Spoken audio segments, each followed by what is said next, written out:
ಸಂಕ್ಷಿಪ್ತ ಕನ್ನಡ ವಾಲ್ಮೀಕಿ ರಾಮಾಯಣ. ಬಾಲಕಾಂಡ. ವಿಷ್ಣುವು ದಶರಥ ರಾಜನ ಪುತ್ರನಾಗಿ ಅವತರಿಸಬೇಕೆಂಬ ಸಂಕಲ್ಪ ಮಾಡುವುದಕ್ಕೆ ಮೊದಲೇ ಬ್ರಹ್ಮದೇವನು ದೇವತೆಗಳನ್ನೆಲ್ಲ ಕರೆದು, ಹುಟ್ಟಲಿರುವ ವಿಷ್ಣುವಿಗೆ ಸಹಾಯಕ್ಕಾಗಿ ನೀವೆಲ್ಲರೂ ಪರಾಕ್ರಮಿಗಳಾದ ವಾನರ ರೂಪಿನ ಮಕ್ಕಳನ್ನು ನಿಮ್ಮ ನಿಮ್ಮ ಅಂಶಗಳಿಂದ ಅಪ್ಸರ ಸ್ತ್ರೀಯರಲ್ಲಿಯೂ ಗಂಧರ್ವ ಯಕ್ಷ ಪನ್ನಗ ವಿದ್ಯಾಧರ ಸ್ತ್ರೀಯರಲ್ಲಿಯೂ ಕರಡಿಗಳಲ್ಲಿಯೂ ವಾನರ ಸ್ತ್ರೀಯರಲ್ಲಿಯೂ ಪಡೆಯಿರಿ. ನಾನು ಈಗಾಗಲೇ ಜಾಂಬವಂತನೆಂಬ ಕರಡಿಯನ್ನು ಸೃಷ್ಟಿಸಿದ್ದೇನೆ ಎಂದು ಹೇಳಿದನು. ಅದರಂತೆ ದೇವತೆಗಳು ವನಚಾರಿಗಳಾದ ವಾನರ ರೂಪಿ ಮಕ್ಕಳನ್ನು ಪಡೆದರು. ಇಂದ್ರನಿಂದ ವಾಲಿ, ಸೂರ್ಯನಿಂದ ಸುಗ್ರೀವ, ಬೃಹಸ್ಪತಿಯಿಂದ ಅತ್ಯಂತ ಬುದ್ಧಿವಂತರಾದ ತಾರನೆಂಬ ಮಹಾಕವಿ, ಕುಬೇರನಿಂದ ಗಂಧಮಾದನ, ವಿಶ್ವಕರ್ಮನಿಂದ ನಳ, ಅಗ್ನಿಯಿಂದ ನೀಲ, ಅಶ್ವಿನಿ ದೇವತೆಗಳಿಂದ ಮೈಂದದ್ವಿವಿಧರು, ವರುಣನಿಂದ ಸುಷೇಣ, ಪರ್ಜನ್ಯನಿಂದ ಶರಭ, ವಾಯುವಿನಿಂದ ಮಹಾಬಲಶಾಲಿಯಾದ ಹನುಮಂತ ಇತ್ಯಾದಿಯಾಗಿ ಕಾಮರೂಪಿಗಳೂ ದೃಢ ಶರೀರಗಳೂ ಆದ ಕರಡಿಗಳು, ವಾನರರು, ಗೋಲಾಂಗೂಲರು ಸಹಸ್ರ ಲಕ್ಷ ಸಂಖ್ಯೆಯಲ್ಲಿ ಹುಟ್ಟಿದರು. ಯಾವ ದೇವತೆಗೆ ಎಂತಹ ಸೌಂದರ್ಯ ಪರಾಕ್ರಮಾದಿ ಗುಣಗಳಿದ್ದವೋ ಅಂಥವೇ ಗುಣಗಳಿಂದ ಕೂಡಿ ಆತನ ಪುತ್ರನು ಹುಟ್ಟಿದನು. ಹುಲಿ ಸಿಂಹಗಳಂತೆ ಬಲಶಾಲಿಗಳಾಗಿದ್ದ ಇವರೆಲ್ಲರೂ ಸ್ವೇಚ್ಛೆಯಾಗಿ ತಿರುಗುತ್ತಾ ಕಲ್ಲು ಬಂಡೆಗಳನ್ನು ಮರಗಳನ್ನು ಕಿತ್ತೆಸೆದು ಯುದ್ಧ ಮಾಡಬಲ್ಲವರಾಗಿ ನಾನಾ ಬೆಟ್ಟಗಳಲ್ಲಿಯೂ ಕಾಡುಗಳಲ್ಲಿಯೂ ನೆಲೆಸಿದರು. ಈ ಎಲ್ಲ ವಾನರರನ್ನೂ ಗೋಲಾಂಗೂಲಗಳನ್ನೂ ವೃಕ್ಷಗಳನ್ನು ಮಹಾಪರಾಕ್ರಮಿಯಾದ ವಾಲಿಯು ಪಾಲಿಸುತ್ತಿದ್ದನು. ನಾನಾ ಗಾತ್ರಗಳಿಂದಲೂ ರೂಪಲಕ್ಷಣಗಳಿಂದಲೂ ಕೂಡಿದ ಈ ವಾನರರಿಂದ ಭೂಮಿಯ ಮೇಲಿನ ಪರ್ವತಾರಣ್ಯಗಳೂ ಸಮುದ್ರ ತೀರಗಳೂ ತುಂಬಿ ಹೋದವು. ಹೀಗೆ ಅಶ್ವಮೇಧದೊಡನೆ ಪುತ್ರಕಾಮೇಷ್ಟಿ ಯಾಗವೂ ಮುಗಿದ ಮೇಲೆ ದಶರಥನು ದೀಕ್ಷಾ ವಿಸರ್ಜನೆಯನ್ನು ಮಾಡಿ ಎಲ್ಲರೊಂದಿಗೆ ನಗರಕ್ಕೆ ಹಿಂದಿರುಗಿದನು. ಬಂದಿದ್ದ ರಾಜರೆಲ್ಲರೂ ಋಷ್ಯಶೃಂಗಾದಿ ಮುನಿಗಳಿಗೆ ನಮಸ್ಕರಿಸಿ ಯಥೋಚಿತ ಸತ್ಕಾರಗಳನ್ನು ಸ್ವೀಕರಿಸಿ ತಮ್ಮ ತಮ್ಮ ದೇಶಗಳಿಗೆ ಹಿಂದಿರುಗಿದರು. ಇವರುಗಳು ಗೌರವಾರ್ಥವಾಗಿ ಕರೆತಂದಿದ್ದ ಸೈನಿಕರುಗಳಿಗೂ ಸಹ ಹೊಸ ಉಡುಪು ಸಿಕ್ಕಿದ್ದರಿಂದ ಅವರುಗಳು ಸಂತೋಷದಿಂದ ನಲಿಯುತ್ತಾ ನಡೆಯುತ್ತಿದ್ದರು. ಋಷ್ಯಶೃಂಗನು ವಿಶೇಷವಾಗಿ ಗೌರವಿಸಲ್ಪಟ್ಟು ಶಾಂತಾದೇವಿಯೊಡನೆ ಹೊರಟು ಹೋದನು. ಅವನ ಹಿಂದೆಯೇ ರೋಮಪಾದನೂ ಪರಿವಾರ ಸಮೇತನಾಗಿ ಹೊರಟನು. ಮಕ್ಕಳು ಜನ್ಮ ತಾಳುವುದನ್ನೇ ನಿರೀಕ್ಷಿಸುತ್ತಿದ್ದ ದಶರಥನು ಸಂತೋಷಚಿತ್ತನಾಗಿದ್ದನು. ಯಜ್ಞವು ಮುಗಿದ 12ನೆಯ ತಿಂಗಳಲ್ಲಿ ಚೈತ್ರ ಶುದ್ಧ ನವಮಿ ಮಧ್ಯಾಹ್ನದಲ್ಲಿ ಇಂದ್ರನನ್ನು ಪಡೆದ ಅದಿತಿ ದೇವಿಯಂತೆ ಕೌಸಲ್ಯಾದೇವಿಯು ಇಕ್ಷ್ವಾಕು ವಂಶ ಸಂವರ್ಧನಾದ ಸಮಸ್ತ ಶುಭ ಲಕ್ಷಣಗಳಿಂದ ಕೂಡಿದ ರಾಮನೆಂಬ ಪುತ್ರನನ್ನು ಪ್ರಸವಿಸಿದಳು. ಕೈಕೇಯಿ ದೇವಿಯು ಸತ್ಯಪರಾಕ್ರಮಿಯೂ ಸಮಸ್ತ ಕಲ್ಯಾಣ ಗುಣ ಸಂಪನ್ನನೂ ಆದ ಭರತನೆಂಬ ಮಗನನ್ನು ಹೆತ್ತಳು. ಅನಂತರ ಸುಮಿತ್ರಾದೇವಿಯು ವೀರರಾದ ಲಕ್ಷ್ಮಣ ಶತ್ರುಘ್ನರೆಂಬ ಇಬ್ಬರು ಮಕ್ಕಳಿಗೆ ಜನ್ಮ ಕೊಟ್ಟಳು.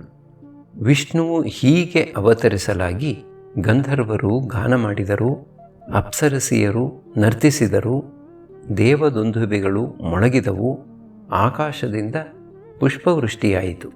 ಪುರಜನರು ಸಂಭ್ರಮದಿಂದ ಬೀದಿಯಲ್ಲಿ ನೆರೆದು ನರ್ತನ ಗಾಯನಗಳಲ್ಲಿ ತೊಡಗಿ ಸಂತೋಷಿಸಿದರು. ರಾಜನು ಬ್ರಾಹ್ಮಣರಿಗೂ ಸೂತ ವಂಧಿಮಾಗಧರಿಗೂ ಸೂಕ್ತವಾಗಿ ಗೋವುಗಳನ್ನೂ ದ್ರವ್ಯವನ್ನೂ ದಾನ ಮಾಡಿದನು. ವಸಿಷ್ಠರು 11 ದಿನಗಳಾದ ಮೇಲೆ ಮಕ್ಕಳಿಗೆ ನಾಮಕರಣ ಮಾಡಿದರು. 4 ಮಕ್ಕಳ ಪೈಕಿ ಹಿರಿಯನಾದ ರಾಮನು ತಂದೆಗೆ ತುಂಬ ಆನಂದದಾಯಕನೂ ಪ್ರಜಾನುರಾಗಿಯೂ ಆಗಿರುವುದರಲ್ಲಿ ಅತಿಶಯ ನೆನೆಸಿದ್ದನು. ಎಲ್ಲರೂ ದಿನದಿಂದ ದಿನಕ್ಕೆ ಪ್ರವೃದ್ಧಮಾನರಾಗುತ್ತಾ ವೇದಾಭ್ಯಾಸ ಮಾಡಿ ಶೂರರಾದರು.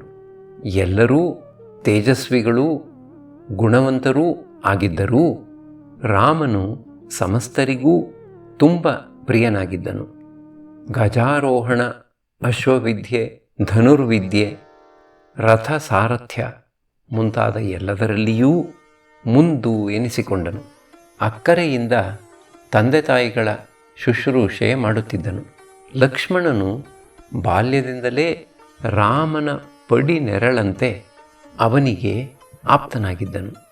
ರಾಮನೂ ಅವನನ್ನು ತನ್ನ ಶರೀರದ ಹೊರಗಡೆ ಇರುವ ಎರಡನೆಯ ಪ್ರಾಣ ಎಂಬಂತೆ ಪ್ರೀತಿಸುತ್ತಿದ್ದನು. ಲಕ್ಷ್ಮಣನಿಲ್ಲದೆ ರಾಮನು ನಿದ್ರಾಹಾರಗಳನ್ನು ಮಾಡುತ್ತಿರಲಿಲ್ಲ. ರಾಮನು ಬೇಟೆಗೆ ಹೊರಟರೆ ಅವನ ಅಂಗರಕ್ಷಕನಾಗಿ ಲಕ್ಷ್ಮಣನು ತಾನೂ ಹೊರಡುವನು.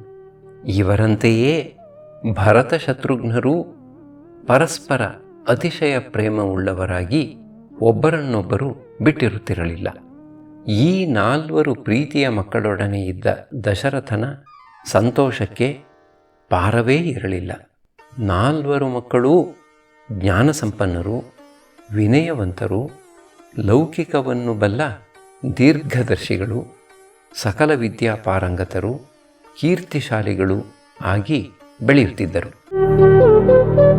ಹೀಗಿರುತ್ತಾ ಸಕಾಲದಲ್ಲಿ ದಶರಥನು ಆಚಾರ್ಯರೊಡನೆಯೂ ಬಂಧುಗಳೊಡನೆಯೂ ಆ ಮಕ್ಕಳ ವಿವಾಹವನ್ನು ಕುರಿತು ಯೋಚಿಸುತ್ತಿರುವಷ್ಟರಲ್ಲಿ ಮಹಾ ತೇಜಸ್ವಿಯಾದ ವಿಶ್ವಾಮಿತ್ರ ಮಹಾಮುನಿಯು ರಾಮನನ್ನು ನೋಡಲು ಅಪೇಕ್ಷಿಸಿ ಅರಮನೆಯ ಮಹಾದ್ವಾರದ ಒಳಗೆ ಬಂದನು. ಇದನ್ನು ಕೇಳಿದ ದಶರಥನು ಮಂತ್ರಿ ಪುರೋಹಿತರೊಡಗೂಡಿ ತಾನೇ ಹೋಗಿ ಆತನನ್ನು ಎದುರುಗೊಂಡು ಅರ್ಘ್ಯಪಾದ್ಯಾದಿಗಳಿಂದ ಸತ್ಕರಿಸಿ ಕುಶಲವನ್ನು ವಿಚಾರಿಸಿದನು. ವಿಶ್ವಾಮಿತ್ರರೂ ದಶರಥರಾಜನ ಯೋಗಕ್ಷೇಮವನ್ನು ವಿಚಾರಿಸಿ ಅಲ್ಲಿದ್ದ ಇತರ ಮಹರ್ಷಿಗಳನ್ನೂ ಪ್ರೀತಿಯಿಂದ ಮಾತನಾಡಿಸಿದನು.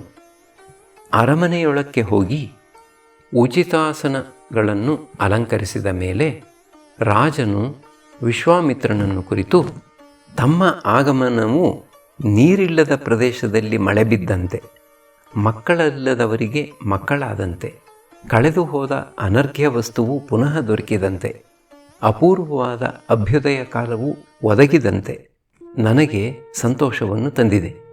ತಾವು ಯಾವ ಉದ್ದೇಶವನ್ನು ಮನಸ್ಸಿನಲ್ಲಿಟ್ಟುಕೊಂಡು ಬಂದಿರುವಿರೋ ಅದನ್ನು ನಾನು ನೆರವೇರಿಸಿಕೊಡುತ್ತೇನೆ. ತಮ್ಮ ಅಪೇಕ್ಷೆಯನ್ನು ನಡೆಸಿಕೊಟ್ಟು ತಮ್ಮ ಅನುಗ್ರಹಕ್ಕೆ ಪಾತ್ರನಾಗಲು ಇಚ್ಛಿಸುತ್ತೇನೆ ಎನ್ನಲು ವಿಶ್ವಾಮಿತ್ರನು ರೋಮಾಂಚಿತನಾಗಿ, ಎಲೈ ರಾಜಶ್ರೇಷ್ಠನೇ, ನಿನ್ನ ಮಾತುಗಳು ನಿನ್ನ ವಂಶಕ್ಕೂ ನಿನ್ನ ಗುರುವಾದ ವಸಿಷ್ಠರಿಗೂ ಶೋಭೆಯನ್ನು ತರುವಂತಹವು. ನಾನು ಹೇಳುವ ಮಾತನ್ನು ಕಾರ್ಯರೂಪಕ್ಕೆ ತಂದು ಸತ್ಯ ಪ್ರತಿಜ್ಞೆಯುಳ್ಳವನಾಗು. ಒಂದು ಸಿದ್ಧಿಯನ್ನು ಪಡೆಯುವುದಕ್ಕಾಗಿ ನಾನೊಂದು ಯಜ್ಞದೀಕ್ಷೆಯನ್ನು ಕೈಗೊಳ್ಳುವವನಿದ್ದೇನೆ. ಅದಕ್ಕೆ ವಿಘ್ನಕಾರಿಗಳಾಗಿ ಮಾರೀಚ, ಸುಬಾಹುಗಳೆಂಬ 2 ರಾಕ್ಷಸರು ಯಜ್ಞವೇದಿಕೆಯ ಮೇಲೆ ರಕ್ತಮಾಂಸಗಳನ್ನು ತಂದು ಸುರಿಯುತ್ತಾರೆ. ಯಜ್ಞದೀಕ್ಷಾ ನಿಯಮದಲ್ಲಿ ಕೋಪಕ್ಕೆ ಅವಕಾಶವಿಲ್ಲವಾಗಿ ನಾನು ಅವರನ್ನು ಶಪಿಸಲಾರೆ. ಬಾಲಕರಾದರೂ ಶೂರರಾದ ನಿನ್ನ ಹಿರಿಯ ಮಗ ರಾಮನನ್ನು ನನ್ನ ವಶಕ್ಕೆ ಕೊಡು. ಅವನು ನನ್ನ ರಕ್ಷಣೆಯಲ್ಲಿದ್ದು ಈ ರಾಕ್ಷಸರನ್ನು ಕೊಲ್ಲುತ್ತಾನೆ. ಇದಕ್ಕೆ ಪ್ರತಿಫಲವಾಗಿ 3 ಲೋಕಗಳಲ್ಲೂ ಪ್ರಸಿದ್ಧಿಯನ್ನು ಪಡೆಯುವಷ್ಟು ಶ್ರೇಯಸ್ಸನ್ನು ನಾನು ಅವನಿಗೆ ಒದಗಿಸಿಕೊಡುತ್ತೇನೆ. ಈ ರಾಕ್ಷಸರನ್ನು ರಾಮನ ಹೊರತು ಇನ್ನಾರೂ ಕೊಲ್ಲಲಾರರು. ನೀನು ಮಗನ ಮೇಲಿನ ವ್ಯಾಮೋಹದಿಂದ ಭಯಪಟ್ಟು ಇಲ್ಲವೆನ್ನಬೇಡ. ಮಹಾತ್ಮನೂ ಸತ್ಯಪರಾಕ್ರಮಿಯೂ ಆದ ರಾಮನ ವಿಚಾರವನ್ನು ನಾನು ಮಾತ್ರವಲ್ಲ, ನಿನ್ನ ಗುರು ವಸಿಷ್ಠರೂ ಇನ್ನಿತರ ಮಹರ್ಷಿಗಳೂ ಬಲ್ಲರು.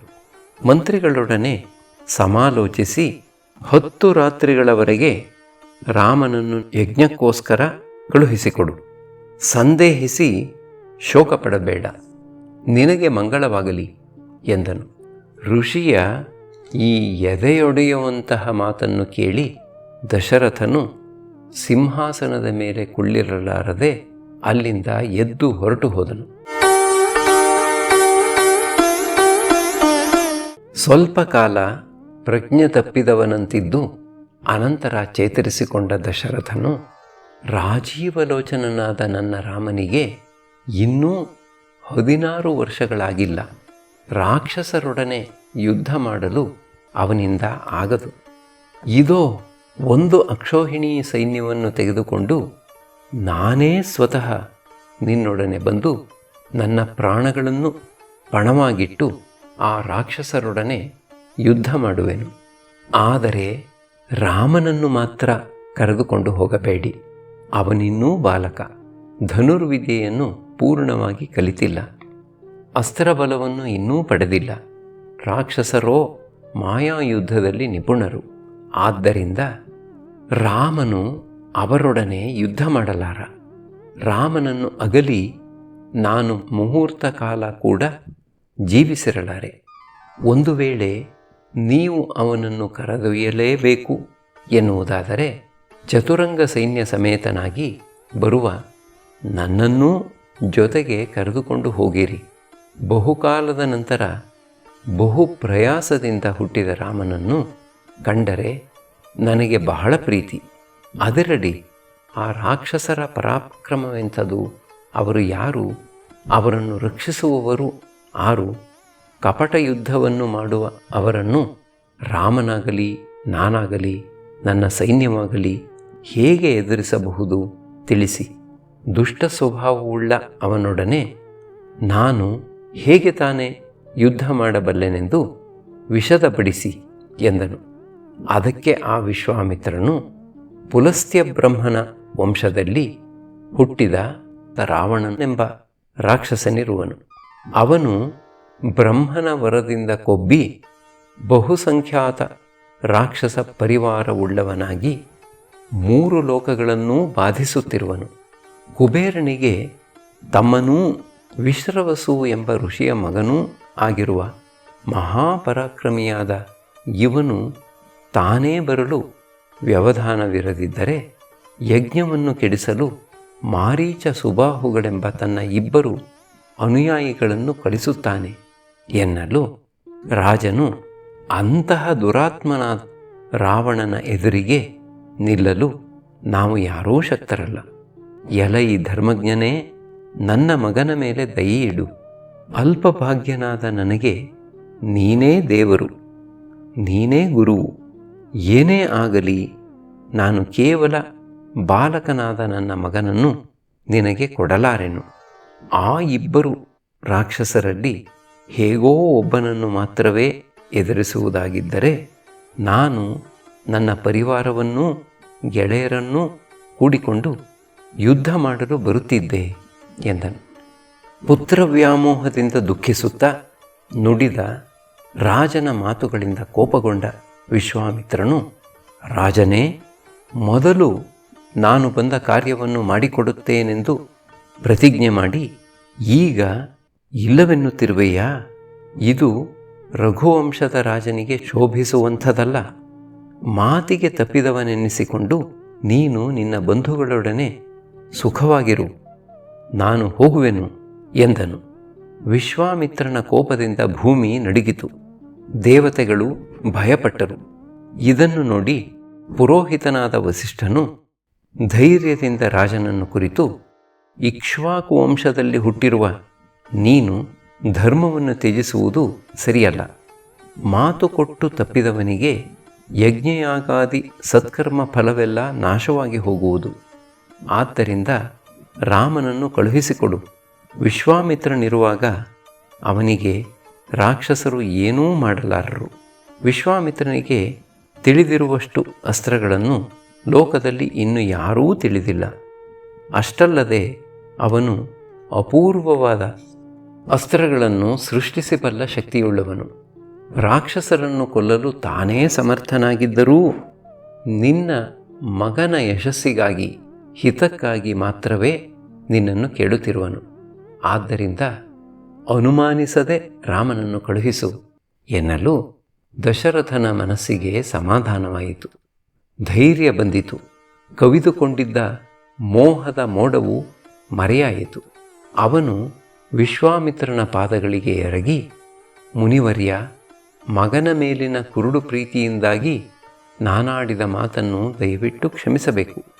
ರಾಮ ಲಕ್ಷ್ಮಣರನ್ನು ನಾನು ಈಗ ಸಂತೋಷದಿಂದ ಕಳುಹಿಸುತ್ತಿದ್ದೇನೆ. ಮಕ್ಕಳ ಹಿತದೃಷ್ಟಿಯಿಂದಲೇ ನೀವು ಅವರನ್ನು ಕರೆದೊಯ್ಯುತ್ತಿರುವಿರಿ ಎಂದು ನನಗೆ ನಂಬಿಕೆಯಾಗಿದೆ. ದಯಮಾಡಿ ಸ್ವೀಕರಿಸಿರಿ ಎಂದು ಬೇಡಿಕೊಂಡನು. ಅಲ್ಲದೆ ತಕ್ಷಣವೇ ರಾಮ ಲಕ್ಷ್ಮಣರನ್ನು ಕರೆತರುವಂತೆ ಹೇಳಿ ಕಳುಹಿಸಿದನು. ತಮ್ಮ ತಮ್ಮ ತಾಯಿಯರಿಂದ ಬೀಳ್ಕೊಂಡ ಅವರು ಆಸ್ಥಾನಕ್ಕೆ ಬಂದು ತಂದೆಯ ಮುಂದೆ ನಿಂತುಕೊಂಡರು. ಆಸ್ಥಾನದಲ್ಲಿದ್ದ ಋಷಿಗಳಿಗೂ ತಂದೆಗೂ ನಮಸ್ಕರಿಸಿದ ರಾಮ ಲಕ್ಷ್ಮಣರಿಗೆ ರಾಜಪುರೋಹಿತನಾದ ವಸಿಷ್ಠರು ಮಂಗಳಾಶಾಸನಗಳನ್ನು ಮಾಡಿದರು. ವಿಶ್ವಾಮಿತ್ರನು ಅತಿಶಯ ರೂಪವಂತರಾದ ಅವರ ಮೇಲೆ ಇಟ್ಟ ದೃಷ್ಟಿಯನ್ನು ತೆಗೆಯದಾದನು. ದಶರಥನು ಮಕ್ಕಳನ್ನು ಪ್ರೀತಿಯಿಂದ ಆಲಂಗಿಸಿಕೊಂಡು ನೆತ್ತಿಯನ್ನು ಆಘ್ರಾಣಿಸಿ, ಮಕ್ಕಳೇ, ಮಹರ್ಷಿ ವಿಶ್ವಾಮಿತ್ರರು ನಿಮ್ಮನ್ನು ತಮ್ಮ ಜೊತೆಯಲ್ಲಿ ಕರೆದೊಯ್ಯುವುದಕ್ಕಾಗಿಯೇ ಬಂದಿರುವನು. ಅವರೊಡನೆ ಹೋಗಿ ಅವರ ಆಣತಿಯಂತೆ ನಡೆದುಕೊಳ್ಳಿರಿ ಎಂದನು.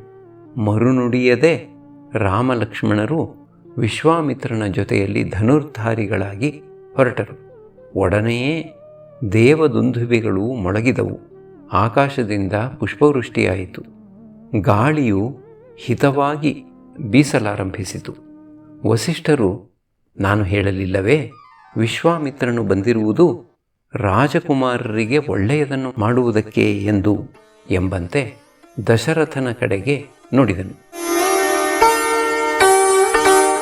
ಅರಮನೆಯಿಂದ ಹೊರಟ ವಿಶ್ವಾಮಿತ್ರನು ಯಜ್ಞಕುಂಡದಲ್ಲಿ ಉರಿಯುತ್ತಿರುವ ಅಗ್ನಿಯಂತೆ ಮುಂದೆ ಹೋಗುತ್ತಿರಲು ಬಿಲ್ಲು, ಬತ್ತಳಿಕೆ ಹಾಗೂ ಸೊಂಟದಿಂದ ಇಳಿಬಿಟ್ಟ ಖಡ್ಗ ಇವುಗಳನ್ನು ಧರಿಸಿದ ರಾಮಲಕ್ಷ್ಮಣರು ಆ ಅಗ್ನಿಯ ಹೊಗೆಯಿಲ್ಲದ ಜ್ವಾಲೆಗಳಂತೆ ಅವನನ್ನು ಅನುಸರಿಸುತ್ತಿದ್ದರು. ಇದನ್ನು ನೋಡಿದ ಪುರಜನರಿಗೆ ಅಚ್ಚರಿಯೋ ಅಚ್ಚರಿ. ಮರುದಿನ ಸರಯೂ ನದಿಯ ದಕ್ಷಿಣ ತೀರಕ್ಕೆ ಬಂದ ಮೇಲೆ ವಿಶ್ವಾಮಿತ್ರನು ರಾಮನನ್ನು ಪ್ರೀತಿಯಿಂದ ಇನಿದಾಗಿ ಕರೆದು, ರಾಮ, ಈ ತೀರ್ಥದಲ್ಲಿ ಆಚಮನ ಮಾಡಿ ಬೊಗಸೆಯಲ್ಲಿ ನೀರನ್ನು ಹಿಡಿದುಕೋ. ಬಲ ಮತ್ತು ಅತಿಬಲ ಎಂಬ ಮಂತ್ರಗಳನ್ನು ನಾನೀಗ ನಿನಗೆ ಕೊಡುವೆನು. ಇವುಗಳನ್ನು ಪಡೆದ ಮೇಲೆ ನನ್ನೊಡನೆ ನಡೆಯುವಾಗ ನಿನಗೆ ಆಯಾಸ, ಕಾಯಿಲೆ, ದೇಹ ಶೈಥಿಲ್ಯ ಯಾವುದೂ ಉಂಟಾಗುವುದಿಲ್ಲ. ನಿದ್ರಿಸುತ್ತಿರುವಾಗ ಅಥವಾ ಮೈ ಮರೆತಿರುವಾಗ ರಾಕ್ಷಸರಿಂದ ನಿನಗೆ ತೊಂದರೆಯಾಗುವುದಿಲ್ಲ. ಈ 2 ವಿದ್ಯೆಗಳನ್ನು ಪಡೆದದ್ದೇ ಆದರೆ ಬಾಹುಬಲದಲ್ಲಿ, ಸೌಭಾಗ್ಯ ಸಾಮರ್ಥ್ಯಗಳಲ್ಲಿ, ಜ್ಞಾನದಲ್ಲಿ, ಕೀರ್ತಿಯಲ್ಲಿ ನಿನಗೆ ಸಮಾನರು ಯಾರೂ ಇರುವುದಿಲ್ಲ. ಬ್ರಹ್ಮದೇವನಿಂದ ದತ್ತವಾದ ಈ ವಿದ್ಯೆಗಳು ಸಮಸ್ತ ಸದ್ಗುಣಗಳಿಂದ ಶೋಭಿತನಾದ ನಿನಗೆ ಇನ್ನೂ ಹೆಚ್ಚಿನ ಶೋಭೆಯನ್ನು ತರುವುವು ಎಂದನು. ಅದರಂತೆ ರಾಮನು ವಿಶ್ವಾಮಿತ್ರನಿಂದ ಆ ವಿದ್ಯೆಗಳನ್ನು ಪಡೆದುಕೊಂಡನು. ಆ ರಾತ್ರಿ ಅವರು ಸರಯೂ ನದೀ ತೀರದಲ್ಲಿಯೇ ತಂಗಿದರು. ರಾತ್ರಿ ಕಳೆದು ಬೆಳಗಾಗುತ್ತಲೂ ವಿಶ್ವಾಮಿತ್ರನು ಹುಲ್ಲು ಹಾಸಿಗೆಯ ಮೇಲೆ ಮಲಗಿದ್ದ ರಾಮಲಕ್ಷ್ಮಣರ ಸೌಂದರ್ಯವನ್ನು ಸ್ವಲ್ಪ ಹೊತ್ತು ನೋಡಿ ಆನಂದಿಸಿ, ಅನಂತರ ಕೌಸಲ್ಯಾ ಸುಪ್ರಜಾ ರಾಮ ಪೂರ್ವಸಂಧ್ಯಾ ಪ್ರವರ್ತತೆ ಉತ್ತಿಷ್ಠ ನರಶಾರ್ದೂಲ ಕರ್ತವ್ಯಂ ದೈವಮಾಹ್ನಿಕಂ. ಕೌಸಲ್ಯಾದೇವಿಯ ಸತ್ಪುತ್ರನಾದ ರಾಮನೇ, ಪೂರ್ವ ದಿಕ್ಕಿನಲ್ಲಿ ಸಂಧ್ಯಾರಾಗವು ಮೂಡಿದೆ. ನರಶ್ರೇಷ್ಠನೇ, ಎದ್ದು ದೇವತಾರಾಧನೆ ಮುಂತಾದ ಆಹ್ನಿಕ ಕಾರ್ಯಗಳನ್ನು ಮಾಡು ಎಂದನು. ಋಷಿಯ ಆ ಪ್ರೀತಿಯ ಮಾತುಗಳನ್ನು ಕೇಳಿದ ರಾಮ ಲಕ್ಷ್ಮಣರಿಬ್ಬರೂ ಲಘು ಬಗೆಯಿಂದ ಮೇಲೆದ್ದು ಸ್ನಾನ, ಸಂಧ್ಯಾವಂದನೆ, ಗಾಯತ್ರಿ ಜಪಗಳನ್ನು ಮಾಡಿ ಆಹ್ನಿಕವನ್ನು ಮುಗಿಸಿ ವಿಶ್ವಾಮಿತ್ರನಿಗೆ ನಮಸ್ಕರಿಸಿ ಸಂತೋಷದಿಂದ ಮುಂದಿನ ಪ್ರಯಾಣಕ್ಕೆ ಸಿದ್ಧರಾದರು. ಅಲ್ಲಿಂದ ಹೊರಟು ಸರಯೂ ನದಿಯು ಗಂಗೆಯನ್ನು ಸೇರುವ ಸ್ಥಳದವರೆಗೂ ಬಂದರು. ಅಲ್ಲಿದ್ದ ಒಂದು ಋಷ್ಯಾಶ್ರಮವನ್ನು ನೋಡಿ ವಿಶ್ವಾಮಿತ್ರನನ್ನು ಕುರಿತು, ಇದು ಯಾವ ಆಶ್ರಮ, ಇಲ್ಲಿ ಯಾರು ವಾಸಿಸುತ್ತಿರುವರು ಎಂದು ಕುತೂಹಲದಿಂದ ಪ್ರಶ್ನಿಸಿದರು. ವಿಶ್ವಾಮಿತ್ರನು, ಇಂದು ಕಾಮನೆಂದು ಯಾರನ್ನು ಕರೆಯುತ್ತಾರೋ ಅವನು ಹಿಂದೆ ಕಂದರ್ಪನೆಂಬ ಹೆಸರಿನಿಂದ ದೇಹವನ್ನು ಪಡೆದಿದ್ದನು. ಆಗ ಇಲ್ಲಿ ಮರುದ್ಗಣಗಳೊಂದಿಗೆ ತಪಸ್ಸನ್ನಾಚರಿಸುತ್ತಿದ್ದ ಪರಮೇಶ್ವರನನ್ನು ದುಷ್ಟನಾದ ಕಂದರ್ಪನು ತಿರಸ್ಕಾರದಿಂದ ಕಾಣಲು ಈಶ್ವರನು ತನ್ನ ಕಣ್ಣನ್ನು ತೆರೆದು ಅವನನ್ನು ಸುಟ್ಟು ಬೂದಿ ಮಾಡಿದನು. ಹೀಗೆ ಶಿವನು ಅವನನ್ನು ಅಶರೀರಿಯನ್ನಾಗಿ ಮಾಡಲು ಕಂದರ್ಪನಿಗೆ ಅನಂಗನೆಂದು ಹೆಸರಾಯಿತು. ಈ ಕಾರಣದಿಂದ ಈ ಸ್ಥಳಕ್ಕೆ ಅಂಗದೇಶವೆಂಬ ಹೆಸರು ಬಂದಿತು. ಇಲ್ಲಿ ಇಂದಿಗೂ ಈಶ್ವರನ ಶಿಷ್ಯರು ತಪಸ್ಸು ಮಾಡುತ್ತಿರುವರು. ನಾವು ಈ ರಾತ್ರಿಯನ್ನು ಇಲ್ಲೇ ಕಳೆದು ನಾಳೆ ನದಿಯನ್ನು ದಾಟೋಣ. ಈಗ ನಾವೆಲ್ಲರೂ ಸ್ನಾನ ಮಾಡಿ ಜಪ ಹೋಮಾದಿಗಳನ್ನು ಮುಗಿಸಿ ಶುಚಿರ್ಭೂತರಾಗಿ ಆಶ್ರಮವನ್ನು ಪ್ರವೇಶಿಸೋಣ ಎಂದನು.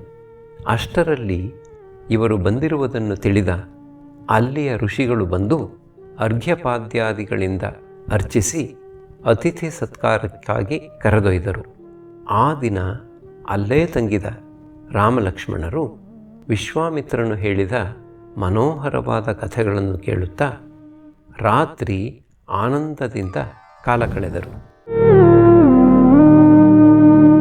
ಮರುದಿನ ನಿರ್ಮಲವಾದ ಪ್ರಾತಃ ಕಾಲದಲ್ಲಿ ಎದ್ದು ಪ್ರಾತರ್ವಿಧಿಗಳನ್ನು ಪೂರೈಸಿ ಅವರು ಗಂಗಾ ತೀರಕ್ಕೆ ಬಂದರು.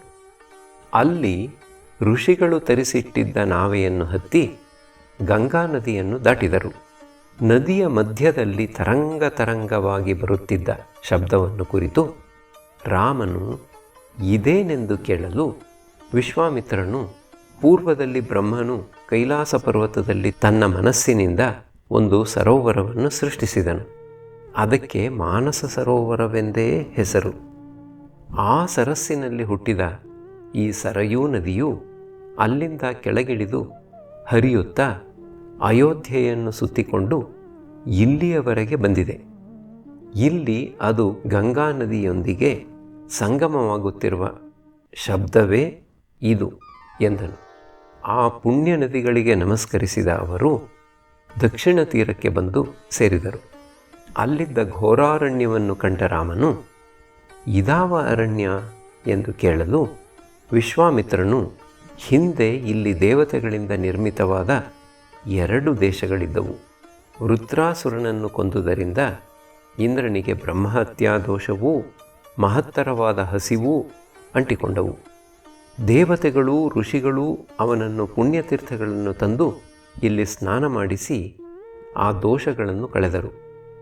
ಆಗ ಇಂದ್ರನು ಸಂತೋಷದಿಂದ ನನ್ನ ದೋಷ ಮಲವನ್ನು ಕಳೆದ ಈ ದೇಶಗಳು ಮಲದ ಕರುಷ ಎಂದು ಹೆಸರಾಗಿ ಸಮೃದ್ಧಿಯನ್ನು ಪಡೆಯಲಿ ಎಂದು ವರವನ್ನು ಕೊಟ್ಟನು. ಅಂತೆಯೇ ಈ ದೇಶಗಳು ಜನಭರಿತವಾಗಿ ಬಹುಕಾಲ ಬಾಳಿದವು.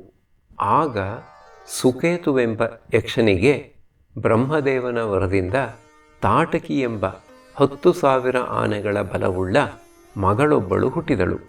ಝರ್ಝ ಪುತ್ರನಾದ ಸುಂದನೆಂಬವನ ಮಡದಿಯಾಗಿ ಅವಳು ಮಾರೀಚನೆಂಬ ಮಗನನ್ನು ಪಡೆದಳು. ಅಗಸ್ತ್ಯನಿಂದ ಸುಂದನು ಮೃತನಾಗಲು ಈ ತಾಯಿ ಮಕ್ಕಳು ಕೋಪದಿಂದ ಅಗಸ್ತ್ಯನನ್ನು ಎದುರಿಸಿದರು. ಆಗ ಅಗಸ್ತ್ಯನು ಇವರನ್ನು ನೀವು ರಾಕ್ಷಸರಾಗಿ ಮನುಷ್ಯರನ್ನು ತಿಂದುಕೊಂಡು ಬದುಕಿರಿ ಎಂದು ಶಪಿಸಿದನು. ಈ ತಾಯಿ ಮಕ್ಕಳ ಉಪಟಳದಿಂದ ದೇಶವು ನಾಶವಾಗಿ ಅರಣ್ಯ ಬೆಳೆದುಕೊಂಡಿತು. ಇದು ಘೋರಾರಣ್ಯವಾಗಿರುವುದಕ್ಕೆ ಇಲ್ಲಿ ವಾಸಿಸುತ್ತಿರುವ ಈ ತಾಯಿ ಮಕ್ಕಳೇ ಕಾರಣ. ದುರ್ನಡತೆಯುಳ್ಳ ಘೋರಳಾದ ಇವಳನ್ನು ಸ್ತ್ರೀಯೆಂದು ನೋಡದೆ ಗೋಬ್ರಾಹ್ಮಣರ ಹಿತಕ್ಕೋಸ್ಕರ ನೀನು ಸಂಹರಿಸಬೇಕು. ಎಲೈ ರಾಘವ, ಇದು ಈಗ ನಿನ್ನ ಕರ್ತವ್ಯ.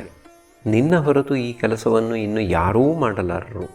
ಪೂರ್ವದಲ್ಲಿ ವಿರೋಚನನ ಮಗಳಾದ ಮಂಧರೆ ಎಂಬವಳನ್ನು ಇಂದ್ರನು ಕೊಂದನು. ಇಂದ್ರನಿಲ್ಲದಂತೆ ಮಾಡಬೇಕೆಂದು ಹೊರಟ ಶುಕ್ರಾಚಾರ್ಯರ ತಾಯಿಯಾದ ಭೃಗುಪತ್ನಿಯನ್ನು ವಿಷ್ಣುವು ಕೊಂದನು. ಹೀಗೆ ಅಧರ್ಮಿಗಳಾದ ಸ್ತ್ರೀಯರನ್ನು ಸಂಹರಿಸಿದ ಉದಾಹರಣೆಗಳಿವೆ. ಆದ್ದರಿಂದ ನೀನು ಇವಳನ್ನು ಲೋಕಹಿತಕ್ಕಾಗಿ ಕೊಲ್ಲಬೇಕು ಎಂದನು. ರಾಮನು ಕೈ ಜೋಡಿಸಿಕೊಂಡು, ಗುರುಗಳಾದ ವಿಶ್ವಾಮಿತ್ರರ ಮಾತನ್ನು ಮೀರತಕ್ಕದ್ದಲ್ಲ ಎಂದು ನನ್ನ ತಂದೆ ಹೇಳಿರುವರು. ಆದ್ದರಿಂದ ತಮ್ಮ ಮಾತನ್ನು ಪಾಲಿಸುವೆನು ಎಂದು ದೊಡ್ಡದಾಗಿ ಧನುಷ್ಠಂಕಾರ ಮಾಡಿದನು. ಆ ಶಬ್ದದಿಂದ ವನದಲ್ಲಿದ್ದ ಪ್ರಾಣಿಗಳೆಲ್ಲ ಗಾಬರಿಗೊಂಡವು. ಕೋಪಾವಿಷ್ಟಳಾದ ತಾಟಕಿಯು ಶಬ್ದದ ಮೂಲವನ್ನು ಹುಡುಕಿಕೊಂಡು ಓಡಿಬಂದಳು. ವಿಕಾರ ಶರೀರೆಯಾದ ಅವಳನ್ನು ನೋಡಿದ ರಾಮನು, ಲಕ್ಷ್ಮಣ, ನೋಡಿದ ಮಾತ್ರಕ್ಕೆ ಜನರನ್ನು ಭಯಪಡಿಸತಕ್ಕ ಈ ರಾಕ್ಷಸಿಯ ಭಯಂಕರವಾದ ಶರೀರವನ್ನು ನೋಡು. ಸ್ತ್ರೀ ಹತ್ಯೆ ಮಾಡುವ ಬದಲಿಗೆ ಇವಳ ಕಿವಿಮೂಗುಗಳನ್ನು ಕತ್ತರಿಸಿ ಓಡಿಸುವೆನು ಎಂದನು. ಇದನ್ನು ಕೇಳಿದ ತಾಟಕಿಯು ರಾಮನನ್ನೇ ಅಟ್ಟಿಸಿಕೊಂಡು ಬಂದಳು. ವಿಶ್ವಾಮಿತ್ರನು ಹುಂಕಾರ ಮಾಡಿ ಅವಳನ್ನು ಹೆದರಿಸಿ, ರಾಮಲಕ್ಷ್ಮಣರಿಗೆ ಜಯವಾಗಲಿ ಎಂದು ಹರಸಿದನು. ತಾಟಕಿಯು ಧೂಳೆಬ್ಬಿಸಿ ಅದರಿಂದ ರಾಮಲಕ್ಷ್ಮಣರನ್ನು ಮುಚ್ಚಿಬಿಟ್ಟಳು. ಅನಂತರ ಮಾಯೆಯನ್ನು ತಾಳಿ ಅವರ ಮೇಲೆ ಕಲ್ಲಿನ ಮಳೆಗರೆದಳು. ಆಗ ಕೋಪಗೊಂಡ ರಾಮನು ಬಾಣಗಳಿಂದ ಆ ಕಲ್ಲುಗಳನ್ನು ನಿವಾರಿಸಿ ಅವಳ ತೋಳುಗಳು ಎರಡನ್ನೂ ಕತ್ತರಿಸಿ ಹಾಕಿದನು. ಕಿವಿ ಮೂಗುಗಳನ್ನು ಲಕ್ಷ್ಮಣನು ಕಡಿದು ಹಾಕಿದನು. ಒಡನೆಯೇ ಅವಳು ಮಾಯೆಯಿಂದ ನಾಮರೂಪಗಳನ್ನು ಬದಲಿಸುತ್ತಾ ಎಲ್ಲೆಡೆ ತಿರುಗುತ್ತಾ ಕಲ್ಲಿನ ಮಳೆಗರೆಯಲಾರಂಭಿಸಿದಳು. ಆಗ ವಿಶ್ವಾಮಿತ್ರನು, ರಾಮ, ಇನ್ನು ಇವಳಲ್ಲಿ ದಯೆ ಸಾಕು. ಪಾಪಿಯಾದ ಇವಳು ಯಜ್ಞ ಕಾರ್ಯಗಳಿಗೆ ವಿಘ್ನಕಾರಿಣಿ. ಕತ್ತಲಾಗುತ್ತಲೂ ಇವಳ ಮಾಯೆಯೂ ಶಕ್ತಿಯೂ ಹೆಚ್ಚುತ್ತದೆ. ಆದ್ದರಿಂದ ಇವಳನ್ನು ಬೇಗ ಸಂಹರಿಸು ಎಂದನು. ಇದನ್ನು ಕೇಳಿದ ರಾಮನು ಶಬ್ದವೇದಿಯಾದ ಬಾಣಗಳಿಂದ ಅವಳನ್ನು ಹೊಡೆಯಲು ತಾಟಕಿಯು ಭಯಂಕರವಾಗಿ ಗರ್ಜಿಸುತ್ತಾ ಇವರೆದುರಿಗೆ ಬಂದು ಬಿದ್ದು ಪ್ರಾಣಬಿಟ್ಟಳು. ತಾಟಕಿಯು ಬಿದ್ದುದನ್ನು ನೋಡಿ ದೇವತೆಗಳೆಲ್ಲರೂ ರಾಮನನ್ನು ಭಲೆ ಭಲೆ ಎಂದು ಶ್ಲಾಘಿಸಿದರು. ದೇವೇಂದ್ರನು, ವಿಶ್ವಾಮಿತ್ರ ಋಷಿಯೇ, ನಿನಗೆ ಮಂಗಳವಾಗಲಿ. ರಾಮನನ್ನು ಇಲ್ಲಿಗೆ ಕರೆತಂದು ತಾಟಕಿಯನ್ನು ಸಂಹಾರ ಮಾಡಿಸಿದ ಈ ನಿನ್ನ ಕಾರ್ಯದಿಂದ ಸಮಸ್ತರೂ ಆನಂದಿತರಾಗಿರುವರು. ಭೃತಾಶ್ವ ಬ್ರಹ್ಮನಲ್ಲಿ ಪುತ್ರರೂಪಿನಿಂದ ಆವಿರ್ಭವಿಸಿದ ದಿವ್ಯಾಸ್ತ್ರಗಳನ್ನು ನೀನು ತಪಸ್ಸಿನಿಂದ ಪಡೆದಿರುವೆಯಷ್ಟೇ. ಅವನ್ನು ಸತ್ಪಾತ್ರನಾದ ರಾಮನಿಗೆ ಉಪದೇಶಿಸು. ಈ ರಾಜಕುಮಾರನು ನಮಗಾಗಿ ಮಹತ್ ಕಾರ್ಯಗಳನ್ನು ಮುಂದೆ ಮಾಡಬೇಕಾಗಿದೆ ಎಂದರು. ಹೀಗೆ ಹೇಳಿ ದೇವತೆಗಳು ಅವರನ್ನು ಬೀಳ್ಕೊಂಡು ಹೊರಟು ಹೋದರು. ಅಷ್ಟರಲ್ಲಿ ಸಂಧ್ಯಾಕಾಲವಾದುದರಿಂದ ಅವರುಗಳು ಆ ರಾತ್ರಿಯನ್ನು ತಾಟಕಾವನದಲ್ಲಿಯೇ ಕಳೆದರು. ತಾಪ ಮುಕ್ತವಾದ ಆ ವನವು ಅಂದಿನಿಂದಲೇ ಕುಬೇರನ ಚೈತ್ರ ರಥವೆಂಬ ಉದ್ಯಾನವನದಂತೆ ಕಂಗೊಳಿಸಲಾರಂಭಿಸಿತು.